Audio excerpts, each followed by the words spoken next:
politesse m'élève et purifie mon esprit. Je veux porter du ciel la sainte courtoisie. Chaque jour un doux effort me rend plus bienveillant. Christ veut former en moi un cœur obéissant. Ta politesse m'élève et purifie mon esprit. Je veux semer l'amour, la paix, la sympathie.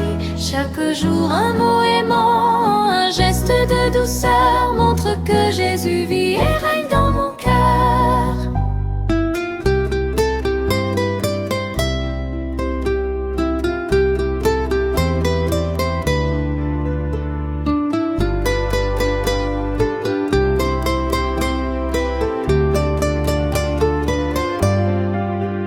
Ta politesse m'élève et purifie mon esprit. Je veux parler toujours avec modestie. Chaque jour un pas nouveau m'élève ici-bas vers celui dont la voix dit suis mes pas. Ta politesse m'élève et purifie mon esprit. Je veux refléter Christ dans ma politesse unie. Chaque jour son Saint-Esprit purifie mon cœur et me rend gracieux comme mon Rédempteur.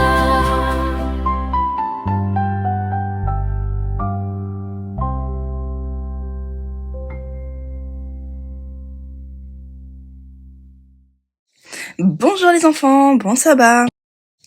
Quel bonheur de nous savoir réunis en ce jour béni. Aujourd'hui, le soleil brille dans le ciel, mais je prie pour qu'il brille encore plus dans vos petits cœurs. Installez-vous confortablement car nous allons ouvrir ensemble le plus beau des livres, la parole de Dieu. Aujourd'hui, nous allons parler d'un secret magnifique. Ce n'est pas un secret caché dans un coffre au fond de l'océan, mais c'est un secret qui se trouve juste ici, dans vos cœurs. Nous allons apprendre ce qu'est la vraie politesse. Vous savez, ce ne sont pas seulement les mots « s'il vous plaît » ou « merci » que l'on dit pour être sage. C'est quelque chose de beaucoup plus profond, quelque chose que Jésus, notre divin maître, veut nous enseigner dans sa grande école de l'amour. Est-ce qu'il vous est déjà arrivé que papa ou maman prennent une décision qui ne vous plaît pas du tout ? Peut-être qu'ils ont dit non, on ne veut pas acheter ce jouet, ou il est prêt d'arrêter le jeu et d'aller dormir. Parfois à l'intérieur, on se sent un peu triste ou même un peu fâché. On a envie de bouder, de croiser les bras et parfois on a envie de ne plus rien dire, de faire le silence, comme si on fermait la porte de notre cœur à double tour. Mais est-ce qu'un enfant de Jésus peut décider de ne plus parler à ses parents quand il est déçu ? Pour répondre à cette question, nous allons voyager dans le temps. Nous allons aller dans un pays lointain. Il y a très longtemps, pour suivre un enfant qui était exactement comme vous, mais qui portait en lui toute la lumière du ciel. Cet enfant, c'est Jésus. Imaginez un petit village appelé Nazareth. C'était un endroit calme, avec des collines. C'est là que Jésus a grandi. La Bible nous dit qu'il était un enfant obéissant et doux. Il aidait Joseph dans l'atelier de menuiserie. Il aidait Marie à porter l'eau. Jamais une parole rude ou impolie ne sortait de sa bouche. Chaque année, sa famille faisait un grand voyage. C'était la fête de la Pâque. Imaginez la joie. Des milliers de gens marchaient ensemble vers la grande ville de Jérusalem. On chantait des psaumes, on se racontait les histoires de la bonté de Dieu pendant le chemin. Jésus aimait ces moments. À l'âge de 12 ans, il était assez grand pour comprendre que le magnifique temple de Jérusalem était la maison de son Père céleste. Quand la fête fut finie, Marie et Joseph reprirent le chemin du retour. Ils pensaient que Jésus était avec leurs amis ou leurs cousins dans la grande foule. Mais après une longue journée de marche, ils s'aperçurent avec effroi que Jésus n'était pas là.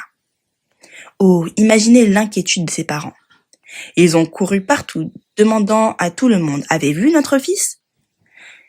Ils sont retournés à Jérusalem, le cœur battant très fort. Ils l'ont cherché pendant 3 jours de tristesse et de larmes. Finalement, où l'ont-ils trouvé ? Dans le temple.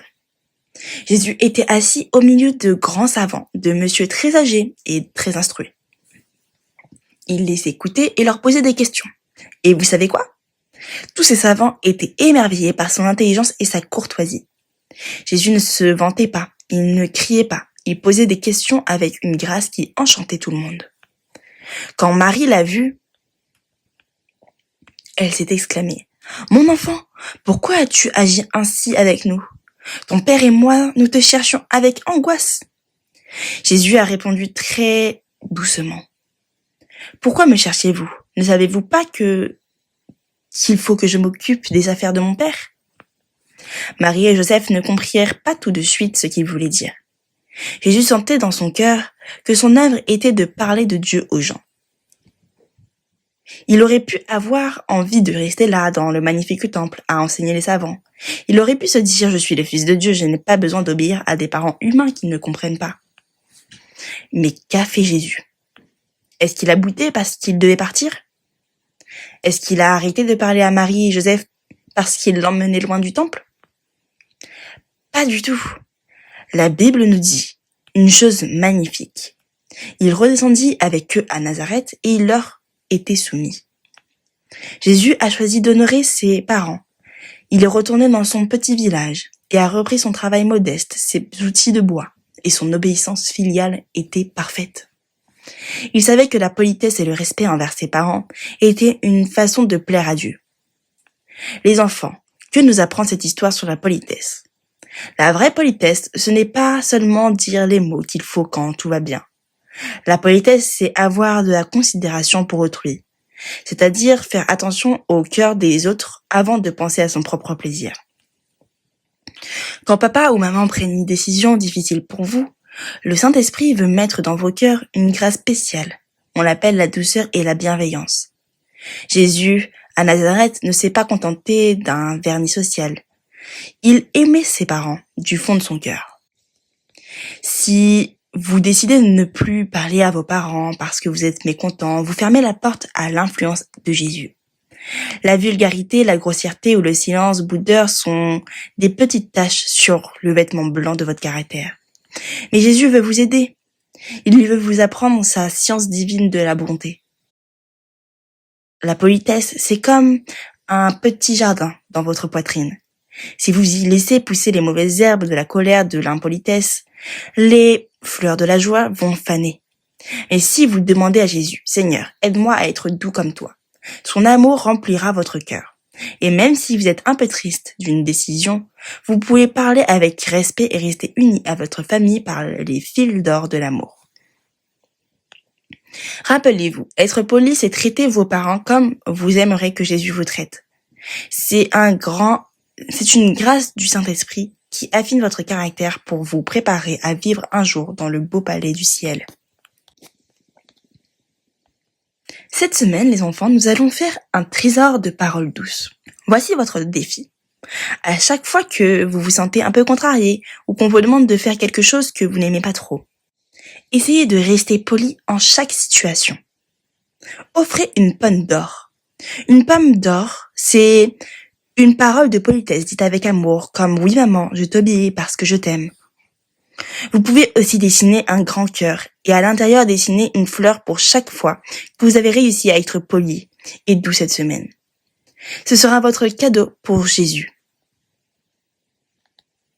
Répétons ensemble ce beau verset très lentement pour qu'il s'installe dans notre mémoire comme un petit trésor.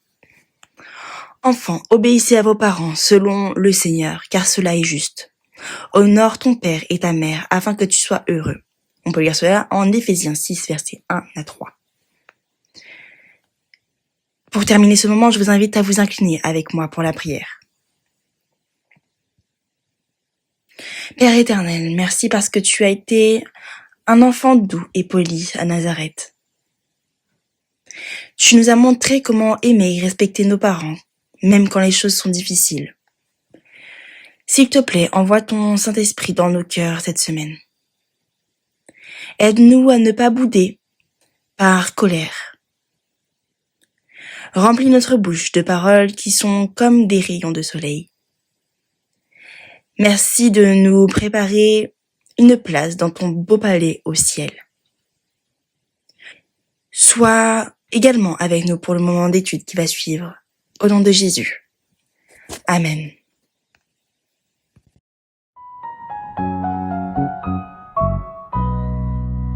Ta politesse m'élève et purifie mon esprit. Je veux porter du ciel la sainte courtoisie. Chaque jour un doux effort me rend plus bienveillant. Christ veut former en moi un cœur obéissant. Ta politesse m'élève et purifie mon esprit. Je veux semer l'amour, la paix, la sympathie. Chaque jour un mot aimant, un geste de douceur montre que Jésus vit et règne dans mon cœur.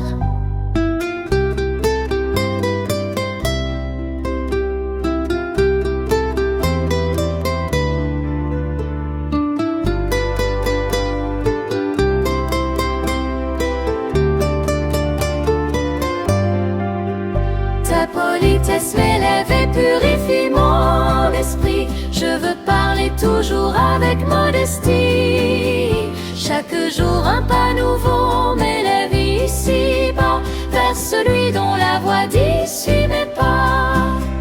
Ta politesse m'élève et purifie mon esprit. Je veux refléter Christ dans ma politesse unie. Chaque jour son Saint-Esprit purifie mon cœur et me rend gracieux comme mon Rédempteur.